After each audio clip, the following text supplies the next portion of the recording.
2026 April 1 മുതൽ പ്രാബല്യത്തിൽ വരുന്ന പുതിയ ഇൻകം ടാക്സ് നിയമങ്ങളും പണമായി 10,000 അല്ലെങ്കിൽ 20,000 രൂപ നൽകുന്നവർ ശ്രദ്ധിക്കേണ്ട നിയമങ്ങളും ഒപ്പം ATM-ൽ നിന്ന് പണം പിൻവലിക്കുന്നതിൽ വരുന്ന മാറ്റങ്ങളുമാണ് ഈ വീഡിയോ വഴി ഷെയർ ചെയ്യുന്നത്. ചാനലിലെ വീഡിയോ ആദ്യമായിട്ട് കാണുന്നവർ സബ്സ്ക്രൈബ് ചെയ്യുക. 2026 ഏപ്രിൽ 1 മുതൽ പ്രാബല്യത്തിൽ വരുന്ന പുതിയ ഇൻകം ടാക്സ് നിയമങ്ങൾ പണമിടപാടുകളിൽ വലിയ നിയന്ത്രണങ്ങളാണ് കൊണ്ടുവരുന്നത്.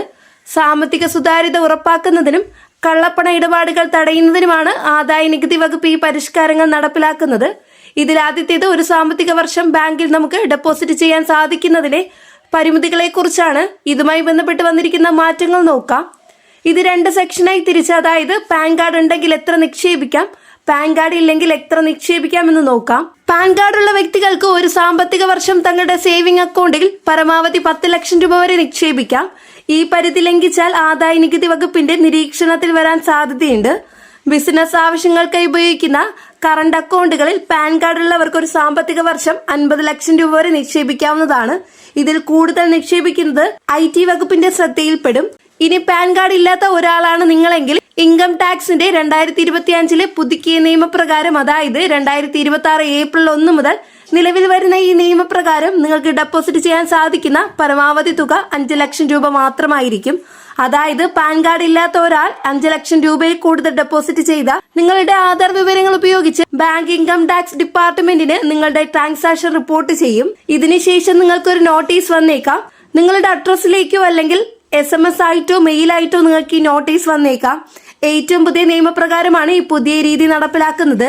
ഇത്തരത്തിൽ ബാങ്ക് ഇൻകം ടാക്സിന് ഇത് റിപ്പോർട്ട് ചെയ്താൽ ഈ കാര്യം വരുന്നത് rule 237 SFT statement of financial ട്രാൻസാക്ഷന്റെ കീഴിലാണ്.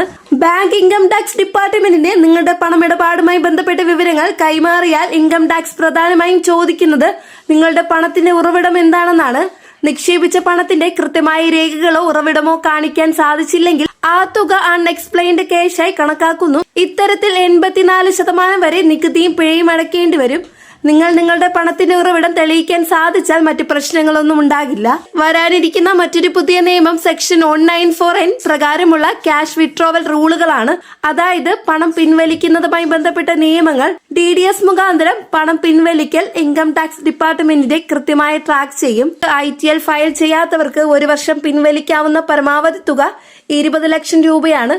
ഇതിൽ കൂടുതൽ പിൻവലിച്ചാൽ TTS ബാധകമാകും. 1 കോടിക്ക് മുകളിൽ പിൻവലിക്കുന്നവർക്ക് 5 ലക്ഷം TTS നൽകേണ്ടി വരും.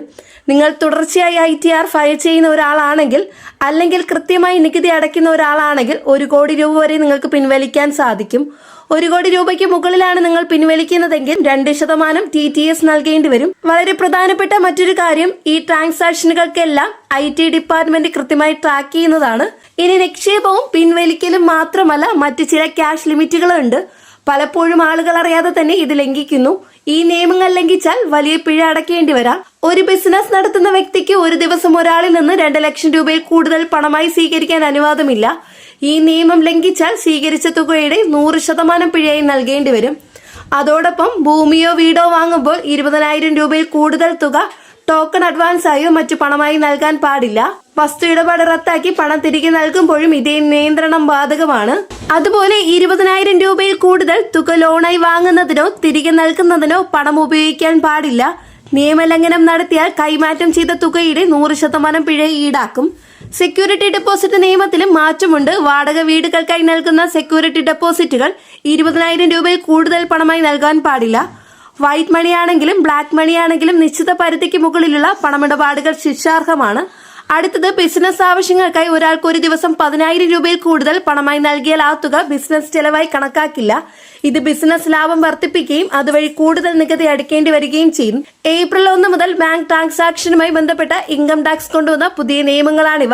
അടുത്ത അറിയിപ്പ്, സാമ്പത്തിക തട്ടിപ്പുകളിൽ നിന്ന് സംരക്ഷണം ഉറപ്പാക്കുന്നതിനായി ഏപ്രിൽ 1 മുതൽ ഓൺലൈൻ ഇടപാടുകളിൽ മാറ്റം വരുന്നു. പുതിയ RBI ചട്ടങ്ങൾ അനുസരിച്ചാണ് ഈ മാറ്റം. വർദ്ധിച്ചു വരുന്ന ഓൺലൈൻ തട്ടിപ്പുകൾ തടയുന്നതിനായി കർശന ഓതന്റിക്കേഷൻ സംവിധാനം നടപ്പിലാക്കും. ഇന്ത്യയുടെ ഡിജിറ്റൽ പേയ്മെന്റ് സംവിധാനത്തിൽ പുതിയ സുരക്ഷാ നവീകരണമാണിത്. QR കോഡുകളും മൊബൈൽ ആപ്പുകളും വഴി നടക്കുന്ന ഇടപാടുകളുടെ സുരക്ഷ ശക്തിപ്പെടുത്താനാണ് ലക്ഷ്യം. അടുത്ത അറിയിപ്പ്, RBIയുടെ പുതിയ നിർദ്ദേശപ്രകാരം ATM ഇടപാടുകളുടെ ചാർജുകളിൽ മാറ്റം വരുത്തിയിട്ടുണ്ട്. സൗജന്യ പരിധി കഴിഞ്ഞുള്ള ATM ഇടപാടുകൾക്ക് ഈടാക്കുന്ന തുക 21 രൂപയിൽ നിന്ന് 23 രൂപയായി വർദ്ധിപ്പിച്ചു.